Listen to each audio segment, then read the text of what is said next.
اب ہم اس طرح کا دور تو تھا نہیں، لڑائی چل رہی تھی، مجاہدین تھے، اور جب قتل عام شروع ہو گیا لاکھوں مسلمانوں کو وہاں پہ قتل کیا گیا،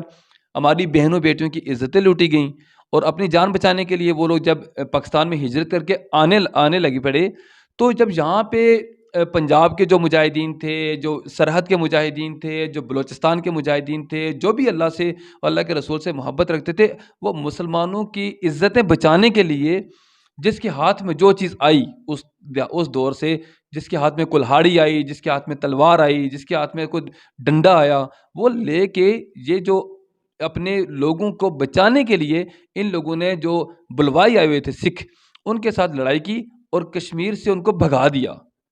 اور ساتھ ساتھ بھگانے کے ساتھ ساتھ کیا کیا جی، ان کو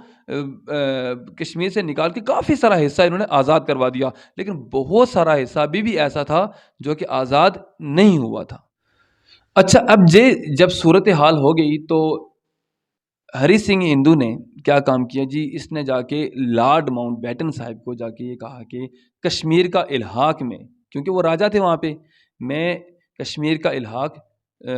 ہندوستان کے ساتھ کرنا چاہتا ہوں۔ اب لارڈ ماؤنٹ بیٹن نے پہلے تو یہ کہا تھا کہ جو اکثریت ہے، جو عوام ہے، جو وہ فیصلہ کرے گی، راجے وہ فیصلہ لیں گے، لیکن اپنے ہی بات سے ہٹ کر انہوں نے کیا کیا جی، انہوں نے کشمیر کا الحاق جبرن ہندوستان کے ساتھ کر دیا۔ اب ہندوستان کے پاس جو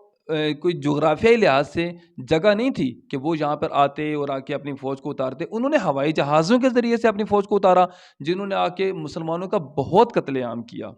ٹھیک ہے، لیکن جو مسلمان وہاں پہ تھے انہوں نے بھارت فوج کی بھی ایسی کی تیسی کر دی اور ان کو بھگا دیا، اور باقاعدہ اکتوبر میں جو ریاست جموں کشمیر ہے، جو آزاد کشمیر کہلاتی ہے ابھی، انہوں نے اس کی حکومت کی بنیاد ڈال دی۔ اس صورتحال میں جو پاکستان کی آرمی تھی اس وقت، جو ان کا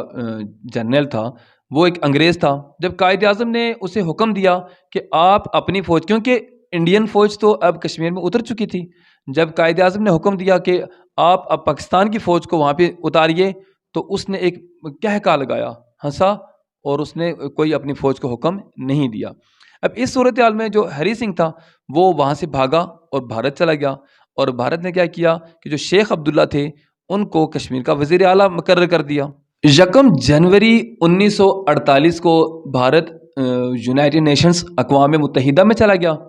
اور وہاں پر جا کے اپنا کیس دائر کیا۔ اقوام متحدہ نے لائن آف کنٹرول LOC مقرر کر دی، اور جو جہاں پر ہے وہاں پر ان کو روک دیا، اور کہا کہ اب ریفرینڈم کروایا جائے گا اور کشمیری عوام سے پوچھا جائے گا کہ وہ پاکستان کے ساتھ یا کہ بھارت کے ساتھ الحاق چاہتے ہیں،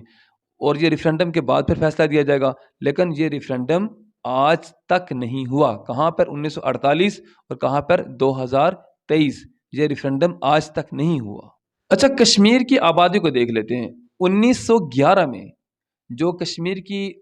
ٹوٹل آبادی تھی وہ 12,95,201 تھی، اور ان میں 94% مسلم تھے، 17,87,705 1941 میں آبادی تھی، اور اس میں جو غیر مسلم تھے ان کی ٹوٹل جو آبادی تھی، وہ جو پرسنٹیج تھی وہ 6.6 تھی۔ 1961 میں 36,10,000 آبادی تھی۔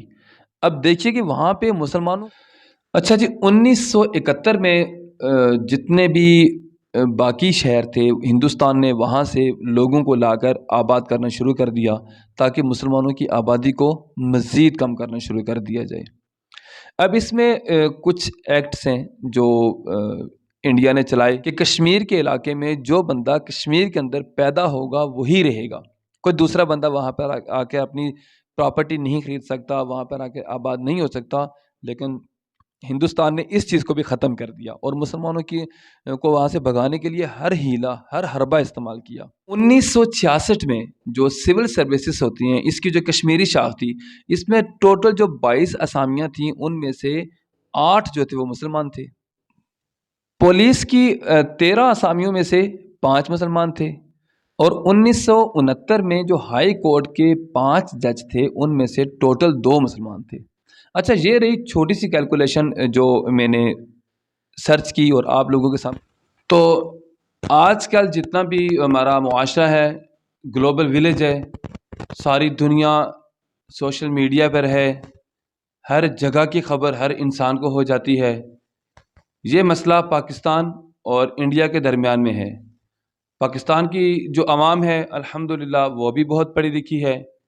انڈیا کی جو عوام ہے وہ بھی بہت پڑھی لکھی ہے۔ آج کل کے دور میں کسی کو غلام رکھنا، کسی کو زیر تسلط رکھنا، یہ غلط بات ہے۔ اس کا کوئی نہ کوئی حل نکلنا چاہیے۔ یونائٹڈ نیشنز کے اصولوں کے مطابق ریفرینڈم ہونا چاہیے، اور جو کشمیری عوام ہے آخر کار ان کو بھی ابھی آزادی ملنی چاہیے۔ ایک بار انسان کو زندگی ملتی ہے اور اس کو اپنی آزادی کے ساتھ اپنی مرضی کے ساتھ گزارنا چاہیے۔ اس چیز پہ تو ہر انسان کا، جب اپنی ذات پہ بات آتی ہے تو سب مانتے ہیں، لیکن پتہ نہیں کشمیر کی صبح کب آئے گی، کشمیر کے جو مائیں بہنیں ہیں کب وہ آزادی سے اپنی زندگی گزاریں گی، کشمیر کے جو نوجوان ہیں پتہ نہیں کب جا کے وہ اپنی مرضی کے ساتھ اپنی زندگی کو لے کر چلیں گے۔ اللہ تعالیٰ سے دعا ہے کہ اللہ تعالیٰ تمام تر انسانوں کے دلوں میں وہ رحم ڈال دے، وہ محبت ڈال دے، وہ حل نکال دے کہ جو کشمیر کی عوام ہے وہ بھی آزادی کے ساتھ اپنی زندگی گزارے۔ آمین۔ آپ کا بہت سارا ٹائم لے لیا، اپنا بہت سارا خیال رکھیے گا، انشاءاللہ اگلی ویڈیو میں پھر ملیں گے، تب تک کے لیے خدا حافظ۔